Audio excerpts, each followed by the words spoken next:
যে মসজিদে কোরআন হাদিস পড়া নিষেধ, সেই মধ্যে সালাত আদায় করা যাবে কিনা? মসজিদে কেন সালাত আদায় করেন? মন্দিরে যাবেন, মন্দিরে যাবেন। আমার কাছে 2 গ্রুপ আসছে, বড় অদ্ভুত ব্যাপার। শয়তান যে কিভাবে আমাদের প্রতারণা করছে। হরিণা কুণ্ডু, বেশি দূরে না আপনাদের থেকে। একজন ফোন করেছে যে স্যার খুব মারামারি হচ্ছে, একটু আপনার কাছে আমরা 2 গ্রুপই আসবো। তোলা না, আসার দরকার নেই, মারামারি করো। মারামারি করে যে দল জিতবে বসবে আমি সেই দলে। বলে না স্যার, মারামারি আগে একটু আসতে হবে। আসছে 2 গ্রুপই কম বেশি কোনো কিছু না কিছু আমাকে মহব্বত করে। এক গ্রুপ নতুন আহলে হাদিস, আর এক গ্রুপ পুরনো হানাফি। এখন কথা হলো, হানাফিদের কথা হলো যে স্যার ঝগড়াঝাটি করতে রাজি না, ওরা যদি রফাদাইন করতেই চায়, জোরে আমিন করতেই চায়, আর একটা মসজিদ বানাক, আমরা বাধা দেবো না, কিন্তু আমাদের মসজিদে চলবে না। আর যারা নতুন আহলে হাদিস তাদের কথা হলো স্যার সহিহ হাদিস মানবো, এজন্য যদি মসজিদ বানাতে হয় আর একটা বানাবো। ইমানের কি জোর বোঝেন? তা হানাফিদের বললাম যে আচ্ছা, রফাদাইন করা, জোরে আমিন বলা বেশি গুনাহ, না দাড়ি চাষা, সুদ খাওয়া, ঘুষ খাওয়া বেশি গুনাহ? বলেন তো আপনারা হানাফিরা, বলেন কোনটা বেশি গুনাহ? আপনার মসজিদে দাড়ি চাষা নামাজ পড়ে, সুদখোর নামাজ পড়ে, ঘুষখোর নামাজ পড়ে, বিড়ির গন্ধে দাঁড়ানো যায় না, সেও নামাজ পড়ে। আপনি কারোর বলেন না যে তুই আরেকটা মসজিদ বানা, বলেন নাকি? কিন্তু আপনি রফাদাইন করলে, জোরে আমিন বললে বলেন আরেকটা মসজিদ বানা। এটাকে হানাফি মযহাবের কোনো কেতাবে আছে যে তোমার মসজিদে জোরে আমিন বললে, রফাদাইন করলে তাদের মসজিদে নামাজ পড়তে দিবা না? আছে নাকি? আছে। যারা এই কাজ করে, অর্থাৎ হানাফি নাম দিয়ে মসজিদ থেকে বের করে, তারা হানাফি না, তারা মাযহাবের নামে জালিয়াতি করে। মাযহাবের কোনো কেতাবে নেই যে মসজিদে কেউ অন্য মাযহাবের নামাজ পড়লে বের করিতে। বরং আমার একটা ছোট্ট বই আছে, এখানে আছে, সেটা হলো সালাতের ভিতরে হাত কোথায় বাঁধবেন।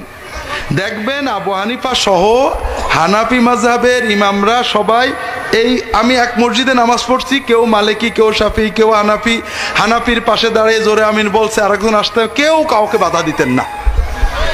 কথা বুঝেছেন? 2 নম্বর, আদৌ মুসলমান কিনা দেখি।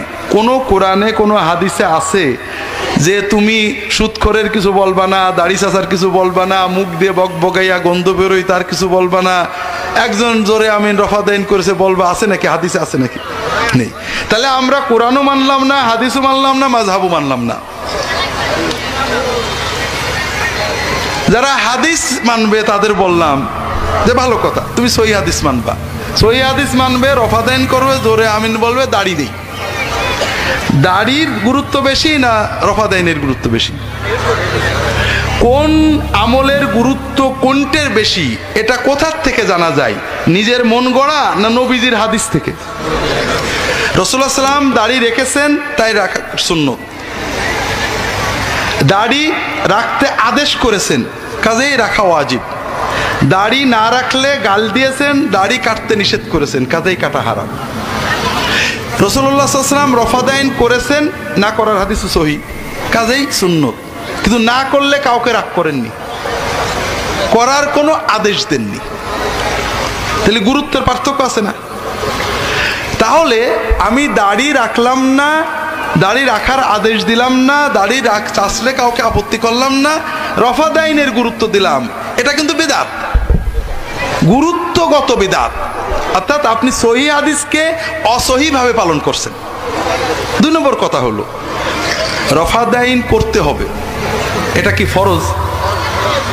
না, রাসূলুল্লাহ সাল্লাল্লাহু আলাইহি ওয়াসাল্লাম ফরজ বলেননি, সাহাবীরা বলেননি, তারা না করলে রাসূলুল্লাহ সাল্লাল্লাহু আলাইহি ওয়াসাল্লাম কোথাও নেই। রাসূলুল্লাহ সাল্লাল্লাহু আলাইহি ওয়াসাল্লাম টাকনুন নিচেই কাপড় পরে নামাজে দাঁড়ালে আপত্তি করেছেন, যাও আবার নামাজ পড়ো। রুকু সেজদা ঠিক না হলে আপত্তি করেছেন, যাও আবার নামাজ পড়ো। কিন্তু রফাদাইন না করলে, জোরে আমিন না বললে কারণ নামাজ হবে না, আবার পড়ো, কোনোদিন বলেননি। কাজে এটা সহিহ, সহিহটাকে সহিহ পালন করো, তুমি আমল করো, ঝগড়া করো না। কাজে এই ঝগড়া যে করছো এটা তো সহিহ না, এটা তো বিদআত। 3য় হলো, মুসলমানের ঐক্য বজায় রাখা ফরজ, ঐক্য বিনষ্ট করা হারাম। দলিল কোরআন হাদিসে অনেক দলিল আছে, ওয়াতাসিমু বিহাবলিল্লাহি জামিয়ান, আল্লাহ রজ্জু ইসলামকে ঐক্যবদ্ধভাবে ধরে রাখো, দলাদলি করো না। ঐক্য বজায় রাখা ফরজ। মুসলমানদের ভিতরে বিভক্তি হারাম। মাযহাব নিয়ে এইটা হানাফি মসজিদ, এটা আহলে হাদিস মসজিদ, উভয় গ্রুপই অভিশপ্ত। ইসলাম এক। আল্লাযীনা ফাররাকু দীনাহুম ওয়া কানু শিয়াআন লাস্তা মিনহুম ফি শাই। যারা দিনটাকে ভেঙে ভেঙে দল দল করেছে, আল্লাহ বলছেন কোরআনে, হে নবী আপনার সাথে তাদের কোনো সম্পর্ক নেই। সালফে সালেহিন, সাহাবায়ে কেরাম, তাবেঈন, তারা এই ফিকর মসলা নিয়ে মসজিদ ভাগ করেননি, যে যারটা করেছেন। তো এই জন্য যেটা বলছিলাম ভাইরা, কোরআন এবং সহিহ হাদিস পড়া যায় নাকি? নামাজে ইমাম সাহেব কোরআন পড়ে না রামায়ণ পড়ে? এখন একজন বলছে ওই আমার ঝগড়াঝাটির ভিতরে যে স্যার, আমরা যদি বলি সহিহ হাদিস মানতে, ওরা মানবো না সহিহ হাদিস, যা পারিস কর, তাহলে কি ইমান থাকে? বলে না, ইমান থাকে না, এটা ঠিক, কিন্তু না থাকার জন্য আপনি দায়ী। আপনি এমন করে বলেছেন যে ও বাধ্য হয়ে এরকম রিয়াকশন করেছে। আমরা যদি সুন্দর করে মহব্বতের সাথে কতজন মানুষকে আল্লাহর দিন বোঝাবো এই নিয়েতে বললে এরকম হতো না। কথাকে বুঝতে পেরেছেন? সবাই আমরা প্রান্তিকতায় চলে গেছি। মসজিদে সহিহ হাদিস পড়তে না দিলেও মসজিদ ভাঙা যাবে না। আপনি সেই মসজিদে, সৌদি আরবের অনেক সব মসজিদ তালা মেরে দেয়, সৌদি সরকারের বাইরে কিচ্ছু করতে দেয় না। আপনি নামাজ পড়বেন না সৌদের মসজিদে, কোনো সহিহ জয়ীফ কিছুই পড়তে দেয় না, ওয়াজও করতে দেয় না সরকারি পারমিশন ছাড়া। তা আপনি সেখানে নামাজ পড়বেন না? নামাজ পড়বেন সব মসজিদে। বাকি বিষয় নিয়ে বিভিন্ন মতভেদ থাকতে পারে। নারী নেতৃত্ব থেকে বেরোনোর উপায় কি? নারী নেতৃত্ব থেকে বেরোনোর উপায়, বউ তালাক দিতে হবে। নারী নেতৃত্ব নেই কে? বউর কথা শোনে না এমন লোক কে আছে? আছে কেউ? আর যদি বলেন রাষ্ট্রের নারী নেতৃত্ব, বড় মুশকিলের কথা। এই রাষ্ট্র চলে অধিকাংশ মানুষের পরামর্শে মতে, ঠিক না? আমাদের সমাজে নামাজ পড়ে শতকরা কতজন? 10। আমি 10 ধরলাম, বেশি ধরলাম।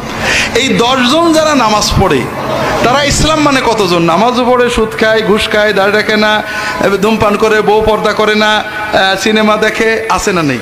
নামাজ পড়ে। আবার যদি একটু জোর দিয়ে বলা যায় তোমার বউর পর্দা করে, কেঁপে যায়, হুজুরা মৌলবাদী। নামাজ পড়ে, আবার সুদের বিরুদ্ধে 5 দিন ওয়াজ করলে বলে কমিটিকে এই লোককে তাড়াও, আছে না নেই? তাহলে পিওর ইসলাম মানে এরকম মুসলমান বাংলাদেশে শতকরা কয়জন? একজন হয় কিনা সন্দেহ। এখন 99 জনে চাই নারী নেতৃত্ব, আর একজনে চাই না, হবে কাড্ডা। পাল্টানোর উপায় কি? উপায় হলো আপনি 1 থেকে 30-এ চলে যান। অর্থাৎ আপনি মানুষদেরকে হাতে ধরে, পায়ে ধরে মসজিদে আনেন, নামাজ পড়ান, দিন শিখান, কোরআন মানান। যখন অধিকাংশ মানুষ মুত্তাকি হয়ে যাবে, তখন আপনি যেটা চান, মুত্তাকিরা যেটা চাই সেটাই হবে। আর এইটা না করে যত চিল্লাবেন, ঝগড়া করবেন, গালাগালি দেবেন, খুশি খুশি লাগবে, কিন্তু কাম কিছু হবে না, আর আল্লাহ খুশি হবে না। আমরা ওয়াজ করে জানি তো, আপনারা ওয়াজ শুনতে আসেন কি জন্য? খুব ভালো কথা, শক্ত কথা একেবারে সুলিয়ে দেশে। কার? আপনাদের প্রত্যেকের মনের ভিতরে কিছু ব্যথা আছে। কারোর আওয়ামী লীগের বিরুদ্ধে, কেউ জামাত ইসলামের বিরুদ্ধে, কেউ চরমনের বিরুদ্ধে, কেউ তবলিগের বিরুদ্ধে, কেউ বিএনপির বিরুদ্ধে। আপনারা চান হুজুর আমার মনের ব্যথাটা শক্ত করে কোক। যদি হুজুর বলতে পারে জিন্দাবাদে ভরে যাবে। কিন্তু আমরা এই 50 জনে যে এই জিন্দাবাদ বলে উম্মতের কি উপকার হলো, আর আপনার কি উপকার হলো? আপনার মনেও যে ব্যথা, আমার মনেও যে ব্যথা। আপনিও যে গুনাহ করেন, আমিও সেই গুনাহ করি, 1 পয়সা নিয়ে গেলাম না। যখন আমি আপনার গুনার সমালোচনা করব, ভাই বউকে পর্দা করান, ভাই কালকে থেকে তাহাজ্জুদ পড়বেন, আপনি খুশি, কি ওয়াজ করলো, ম্যাড মেরি ওয়াজ। সালাত কিভাবে আদায় করতে হবে তা আমাদেরকে হাতে কলমে শিখিয়ে দিন। আপনি যেভাবে পড়েন সেইভাবে আমাদের শেখান। আজকের থেকে আপনি যা শেখাবেন তার বেশি করব না এবং তার কমও করব না। ভাইরা, ঈমান নষ্ট হয়ে যাবে। এই কথাটা একমাত্র মুহাম্মদ সাল্লাল্লাহু আলাইহি ওয়াসাল্লাম ছাড়া কাউকে বলা যাবে না। খুব ভালো করে বোঝেন।